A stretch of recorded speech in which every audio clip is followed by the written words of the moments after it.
राहत देते हैं। कदम आगे बढ़ाइए और समझने की कोशिश कीजिए हिंदुस्तान में क्या क्या किस किस रूप में कैसी चीजें पलट जाती हैं। एक नई स्थिति आपको दिखाते हैं और लिए चलते हैं आपको छत्तीसगढ़। मैं नीतीश जी को हृदय से एक बात के लिए अभिनंदन करता हूं। नशा मुक्ति का जिस प्रकार से उन्होंने अभियान चलाया है, आने वाली पीढ़ियों को बचाने के लिए उन्होंने जो बीड़ा उठाया है, मैं उनकी बहुत बहुत अभिनंदन करता हूं, बधाई देता हूं।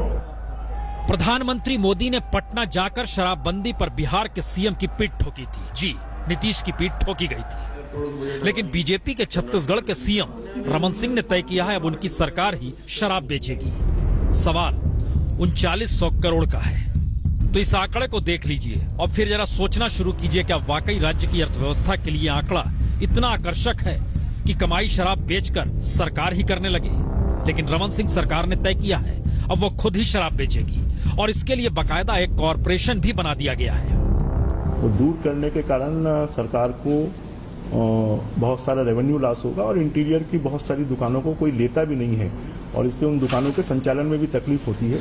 इसलिए इसके लिए आबकारी का एक कॉरपोरेशन बनाने का निर्णय हुआ है। तो शराब की बिक्री और ठेकों के लाइसेंस से होने वाली ये कमाई छत्तीसगढ़ सरकार को इतनी प्यारी है कि चुनाव के वक्त चुनावी घोषणा पत्र में जो रमन सरकार ने कहा था कि कुछ इलाकों में आंशिक तो कुछ इलाकों में पूरी तरह शराबबंदी होगी, और अब ये चुनावी वादा हवाई हो चुका है, जिससे लोगों में गुस्सा। तो गुस्से की बात बाद में, लेकिन उससे पहले चुनावी घोषणा पत्र का मतलब बीजेपी के लिए क्या होता है, ये गाजियाबाद में आज प्रधानमंत्री मोदी ने पढ़ाया। उसे भी सुन लीजिए। भारतीय जनता पार्टी का चुनाव घोषणा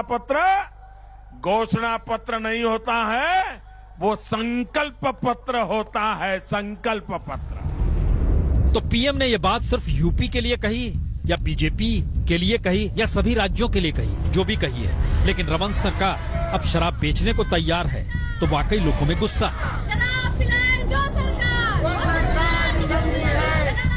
और सरकार के फैसले से कई महिला संगठन भड़के हुए हैं। उनका तर्क है जिस सरकार को सामाजिक कल्याण के काम करने चाहिए वह खुद ही शराब बेचेगी, तो इससे ज्यादा गलत तो कुछ हो नहीं सकता।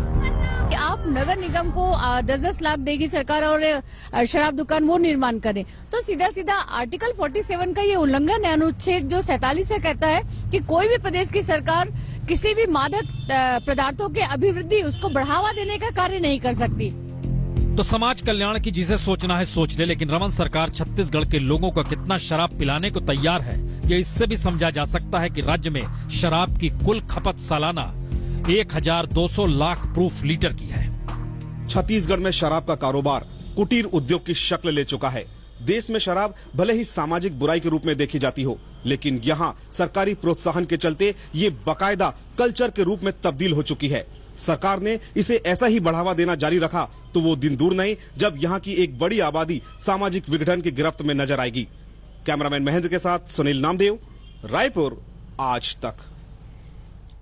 तो प्रधानमंत्री जब आप गाजियाबाद में जिक्र कर रहे थे कि दरअसल बीजेपी का घोषणा पत्र नहीं संकल्प पत्र होता है, तो हम आपको बताते हैं कि दरअसल 6 बरस पहले खुद रमन सिंह ने क्या कहा था। उनका बहुत साफ कहना था, हमारी सरकार ने राजस्व का नुकसान सहकर भी राज्य में शराबबंदी लागू करने की मानसिकता बना ली है। अब शराबबंदी में भी छत्तीसगढ़ पूरे देश के लिए आदर्श राज्य बनेगा। सार्वजनिक वितरण प्रणाली के छत्तीसगढ़ मॉडल की तरह हम देश को नशाबंदी का छत्तीसगढ़ मॉडल भी देंगे। 17 जून 2011। जी, तो मॉडल आपके सामने है, किस किस मॉडल को कैसे कैसे उठाइएगा। लेकिन चुनाव का मौका है और चुनाव के वक्त एक मॉडल, मुस्लिम मॉडल, यूपी की सियासत पर प्यादा है या हाशिए पर है। आइए इस रिपोर्ट को देखिए।